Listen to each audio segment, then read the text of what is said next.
La Lega scioglie gli indugi e a Mussolente corre da sola. La consigliera comunale leghista Tatiana Marchesan sarà il candidato sindaco alle prossime elezioni comunali. Segretaria del partito in paese, militante storica, Tatiana ha 42 anni ed è una libera professionista. Sulla corsa che farà è fin da subito chiarissima.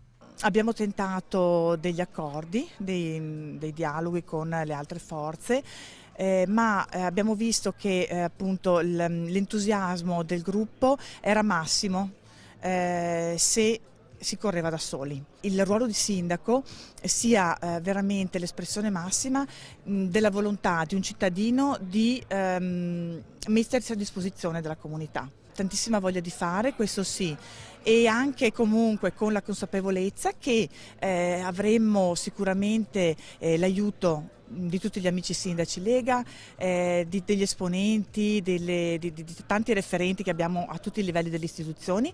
L'importanza della candidatura, presentata in grande stile, è confermata dalla presenza a Mussolente dei big della Lega, con la parlamentare Ingrid Bisa, gli assessori regionali Manuela Lanzarin e Federico Caner, con il presidente del Consiglio Veneto Roberto Ciambetti e con i consiglieri regionali Silvia Rizzotto e Nicola Finco, con loro sindaci leghisti e altri amministratori della zona.